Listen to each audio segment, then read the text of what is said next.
in the horror genre. I'm your host, Nicole, and it's time to share another dark tale.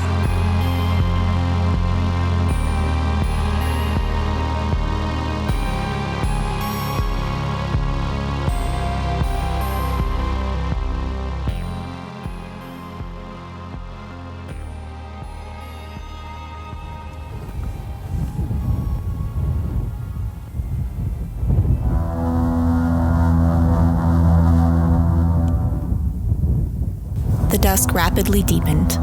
The glades grew dark. The crackling of the fire and the wash of little waves along the rocky lake shore were the only sounds audible. The wind had dropped with the sun, and in all that vast world of branches, nothing stirred. Any moment, it seemed, the woodland gods, who are to be worshipped in silence and loneliness, might stretch their mighty and terrific outlines among the trees.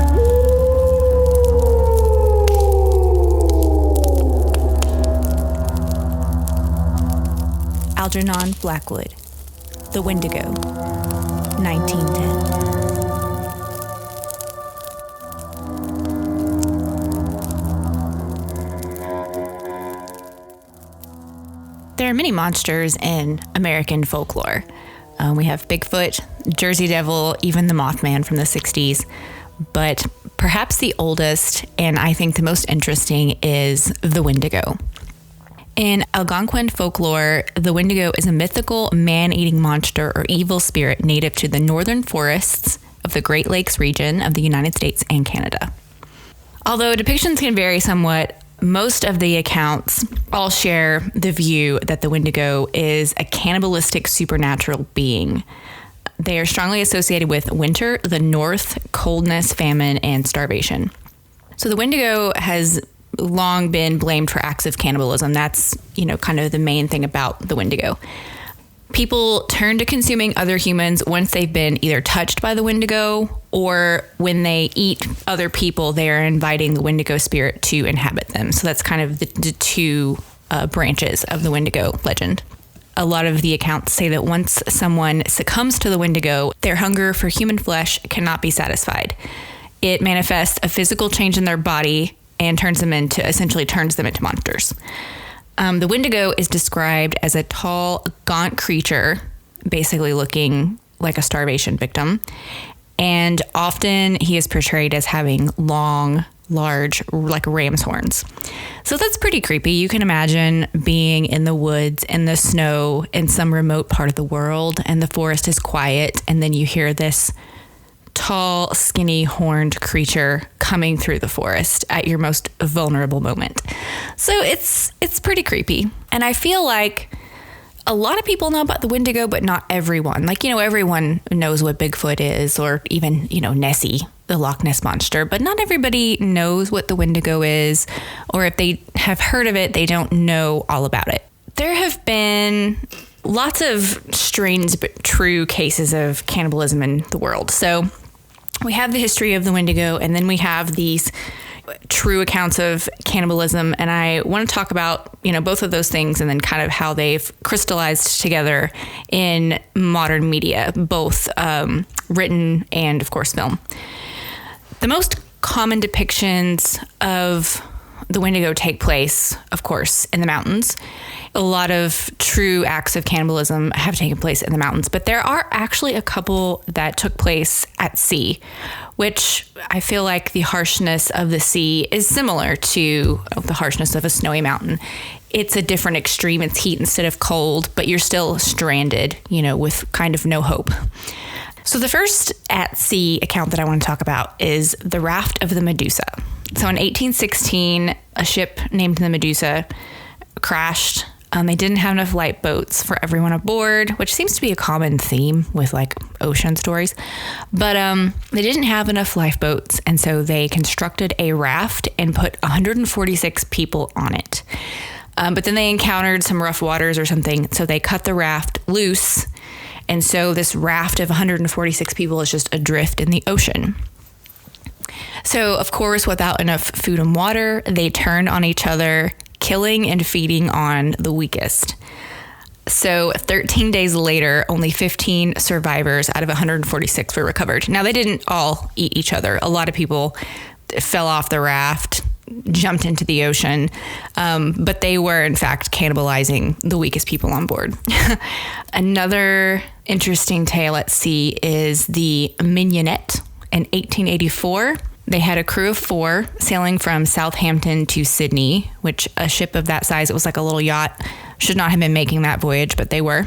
So they were struck by a large wave and capsized, and the crew of 4 fled on a small lifeboat. And eventually they decided to eat the weaker cabin boy. Now, there are conflicting accounts about this one. People are not sure if he was in a coma because he'd been drinking seawater, so that's why he was sick. Some say, well, he was in a coma from drinking seawater, so they decided to consume him. Others say, no, he was not in a coma. He was alive, and they just murdered him. And they were also rescued after 24 days at sea. So in both of those cases, foul play was afoot. But there have been a couple of cases in the mountains where people simply feasted on those who were already dead merely to survive. The most popular in the mountain cannibalism story, of course, is the Donner Party, which took place in winter of 1846. So 2 families were traveling from California from Missouri. They decided to take a new route, but they got delayed due to, frontier stuff. So they were delayed, plus they got hit by an early snowstorm in the Rocky Mountains. And so they were stranded in a snowstorm with nothing. They probably didn't even know how much further they had to go. And so they fed on people who were already deceased, merely to survive. And then also, one that I just recently found out about was the Andes crash in October 1972. So 45 people are on board a charter flight, and due to a pilot error, they hit a glacier in the remote Andes Mountains. So 28 people survived the crash, and only 16 were rescued 72 days later. According to the documentary that I watched, at first, they didn't really talk about it. They just said, oh, we ate plants, we ate roots, that's how we stayed alive. And reporters and doctors and other people started asking questions like, it's not possible for you to have survived on that. Because of course they were afraid of public outcry. And so they did eventually admit that they had eaten people, again, who had already died. And apparently they even had a pact and said, if I die, you can eat me to survive. So, cannibalism is one of those things that it's horrible and no one wants to think about it, but it has been resorted to merely as a survival tactic from time to time. And I think we as a society, we don't want to think about it, but we do accept it when it comes down to that. We don't condone murdering someone to eat them, but in these 2 cases where people were already deceased and the rest of the party was just trying to survive, we tend to accept that as a culture. And I believe that the Pope even pardoned the people in the Andes crash. They were Catholic, so he was like, it's cool. So all of the cases that I've mentioned up until this point have been for survival. Whether they ate someone who already passed or they took an action to kill someone, they all were just trying to survive. But there have been a few cases of cannibalism that were just used as murder. Of course, we've all heard of Jeffrey Dahmer, a serial killer, specifically killed people and then consumed at least parts of their flesh. And I'm not going to go all into Dahmer because, most people know that history and most people remember that news footage of like them taking those big plastic barrels out of his house. And we were told there were human remains in there, and it's just very creepy. But a lesser known case of cannibalism as murder was in 1879, a Native American, his name was Swift Runner. He cannibalized his whole family and used the harsh winter as an excuse. He came out of the forest. This was in Canada, I believe. But he came out of the forest to the police and said, we had a hard winter. My whole family died. Only I survived. And at first they believed his story. And then things weren't adding up, and they were looking at him saying, he does not look like a man who has suffered starvation over the winter. How is it that he's the only one that survived? They started to question him, and he willingly took them back to his camp. And when they got back to his campsite, they discovered a very grisly scene. There were bones everywhere. Some were broken, there were broken skulls. Some were hollowed out, which is indicative of sucking out the marrow of the bone. They also found a pot of human fat. So it was clear that he had just eaten his family. At that point, Swift Runner, being Native American, familiar with the Wendigo legend, used the Wendigo as an excuse. He said, "The Wendigo came to me in the winter and compelled me to consume my family." All of these real-life stories of cannibalism combined with the Wendigo legend has crystallized into some pretty interesting and scary stories over the years. The very first example of the Wendigo in literature is probably the short story The Wendigo by Algernon Blackwood, published in 1910. This story by Algernon Blackwood, it has been influential on many things. He inspired other short stories, which in turn inspired the evil spirit in Pet Sematary, which we will talk about more later. Algernon Blackwood's short story, The Wendigo, also inspired my very first experience with the Wendigo legend, which was the story in Scary Stories to Tell in the Dark, which I read probably in the late 80s or early 90s. The main character in that story is DeFago, and he is one of the characters in The Wendigo by Algernon Blackwood. There's a part in that Scary Stories to Tell in the Dark where you hear him being swept away, and he's talking about his burning feet of fire, and that is taken directly from Algernon Blackwood's story. Even as a child, that was one of the scariest stories to me in that collection. When I came across the Blackwood story last year, I was just very excited to read it. And I think you can find a reading of it on YouTube, or you can even find like a free PDF to download. Of course, it's early 1900s, so it's a little dry, but I found it to be a very interesting read. You should watch it with on a quiet night with not a lot of activity happening, and it's still pretty creepy. As I mentioned, that short story ultimately led to the influence of Pet Sematary. Pet Sematary is one of my favorite horror movies, and it is my favorite book. That book and movie both just deal with some really just unsettling things. Pet Sematary is not an obvious choice for the Wendigo. It's a very subtle use. In the film, they never even name it that. You don't know that's what it is when Judd and Lewis are on their way to the Pet Sematary with Church, and you hear just noises out in the woods. And in the movie, you do not know what's out there. In the book, Judd later talks about the Micmacs, their traditions, and their burial rites. And he specifically names the Wendigo. He says that there used to be stories of the Wendigo up in these woods. Later on in the book, Lewis even encounters the creature, and they talk about its smile and its horns, and this is very, very creepy. And so we'll see if they decide to incorporate that into the movie that's coming out in April. Also, just a heads up, I will be doing an entire episode on Pet Sematary, the book, the 1989 movie, and the new movie in May. I'll be talking about all of those things. And so I think that Pet Sematary uses the Wendigo legend to very great effect, even though it's only minimally mentioned. Again, the Wendigo, when he touches you, when the monster touches you, you become obsessed with consumption, and it takes you over, and you can't stop even if you want to. And so even though there's no cannibalism per se in Pet Sematary, once Lewis has been there, he's compelled to keep going there. He's kind of, possessed by the idea that he can fix things. And then, of course, Gage comes back, his wife comes back, the cat comes back, and there's something wrong with them. And Gage and Rachel in particular want to kill humans. So the insinuation is that when you bury something in the Pet Sematary, the spirit of the Wendigo enters them, and that's what brings them back. That is what is wrong with them when they come back.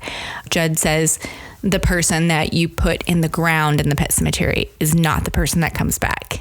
We are to believe that is because the Wendigo lived up there. He touched the ground was sour, and so now when you bury something there, the Wendigo spirit inhabits their body and comes back. Sometimes dead is better. The Indians knew that. They stopped using that burial ground. The ground went sour. No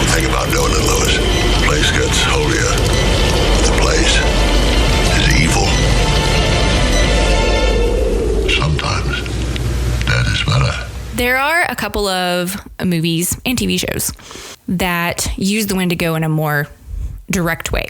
One of those is Ravenous.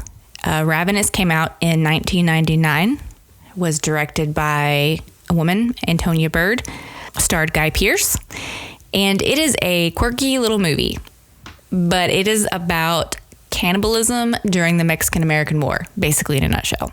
It's a little bit of a black comedy. I have a whole kind of detailed review, and I'll post that later on, but this captain, he survived a grizzly battle, and he has been sent to an outpost, a remote outpost. You know, it's snowy, it's cold. I don't remember exactly where, but all the people that the army doesn't want to deal with, they send to this outpost. And so there are lots of like strange people out there.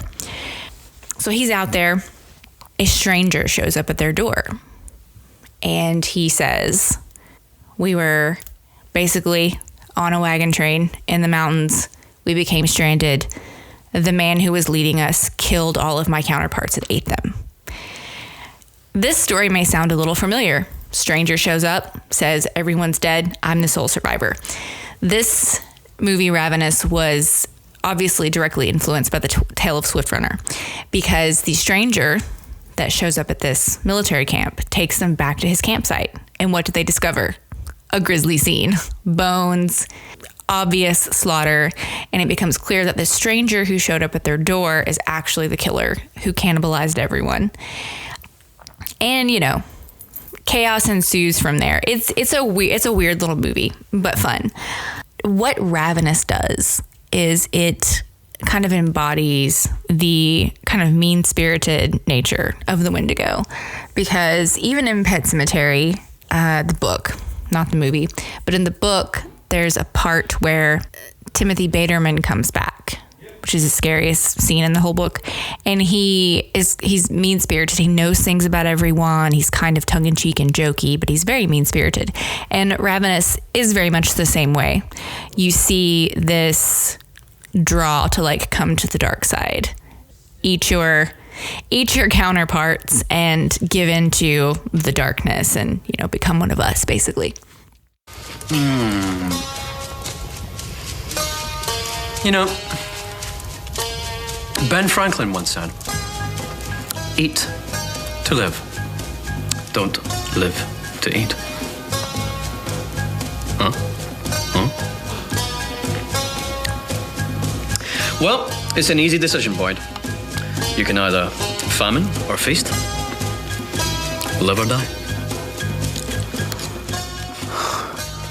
Like I said, it's the Wendigo has been, it's always seen as an evil spirit, and manipulation and possession are major themes within the Wendigo legend. And so in Ravenous, I mean, that is at the front and center. That is exactly what you see. Our main character, Captain Boyd, we watch him kind of struggling with that. You know, do I maintain what I know is right, or do I give in to this evil spirit and, you know, become spirit of, you know, greed and possession and consumption? Another great depiction of the Wendigo in media is a little short called Skin and Bones on an anthology series called Fear Itself. Fear Itself was basically a spinoff of Masters of Horror, produced by Mick Garris, where each week it was a different story, directed by a different Master of Horror. And Skin and Bones is a Wendigo story, a fantastic Wendigo story. So a family lives on a ranch, and the dad goes off. I can't remember why. He goes off on a hunting trip or something, and they told him not to. There's going to be a snowstorm. Don't do it. He goes anyway, and he's lost. They think he's lost. And he eventually comes back looking horrible, looking frostbit, looking starved, just sickly. And it becomes apparent over the next few days as they're nursing him back to health that he is not the man that left. Something has gone wrong. The man is portrayed by the great character actor Doug Jones. Of course, Doug Jones was Billy Butcherson in Hocus Pocus. He was in the recently Academy Award winning The Shape of Water. He was the creature. And his portrayal of this man being possessed by the Wendigo spirit is just amazing. He's a very tall, thin man. And they give him these very long fingers. And we watch him just wreak havoc on his family. So again, it's this theme of you go out into the wilderness, the Wendigo overtakes you, and then that's who comes back. It's this idea of the good human that you knew is not the person that you're now experiencing.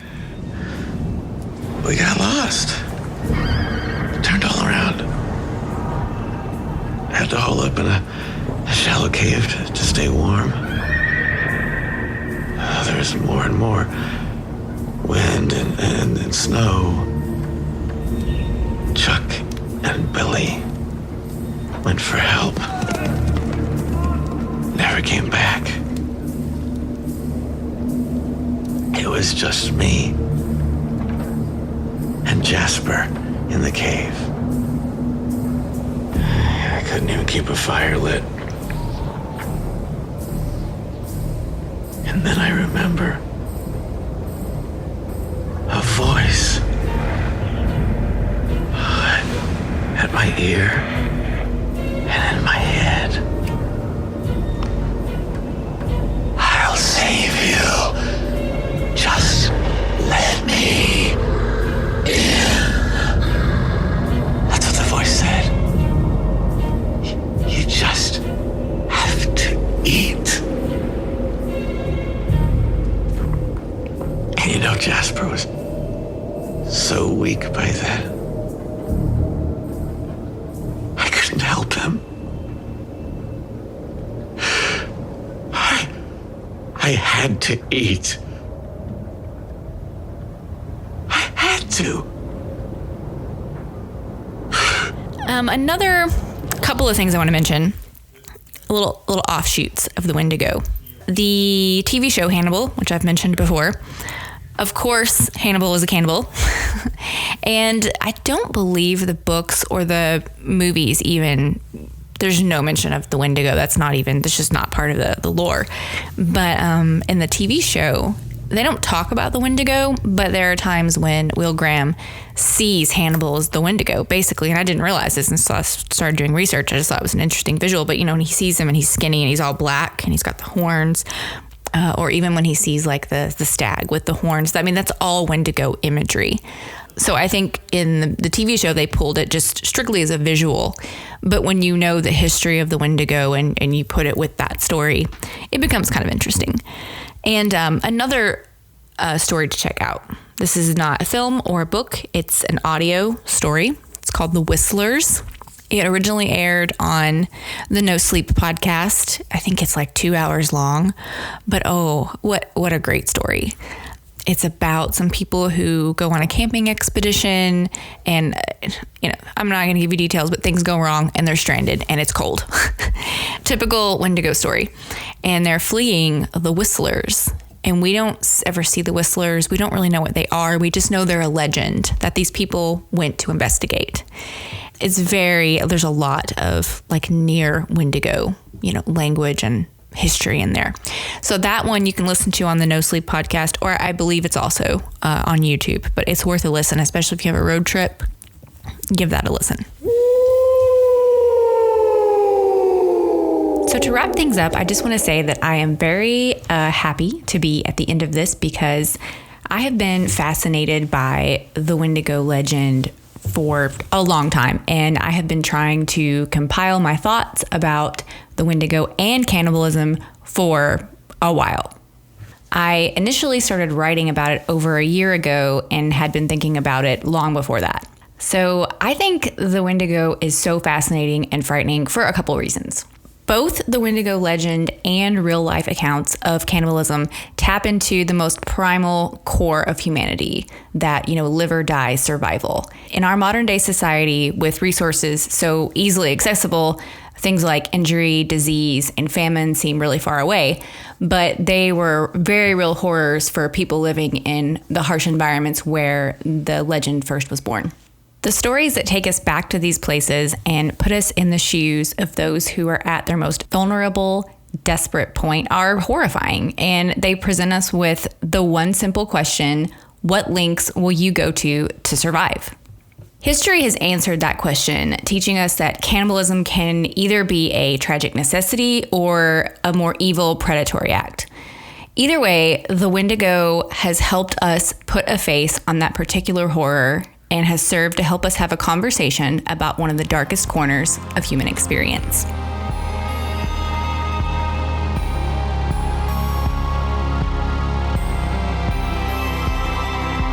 Thanks for tuning in. You can find the show on Instagram and Facebook at Light and Shadow Pod. Sign up to become a supporter on Patreon for early access to all episodes and more. Please rate, review, and subscribe to help other people find the show. Until next time, stay spooky.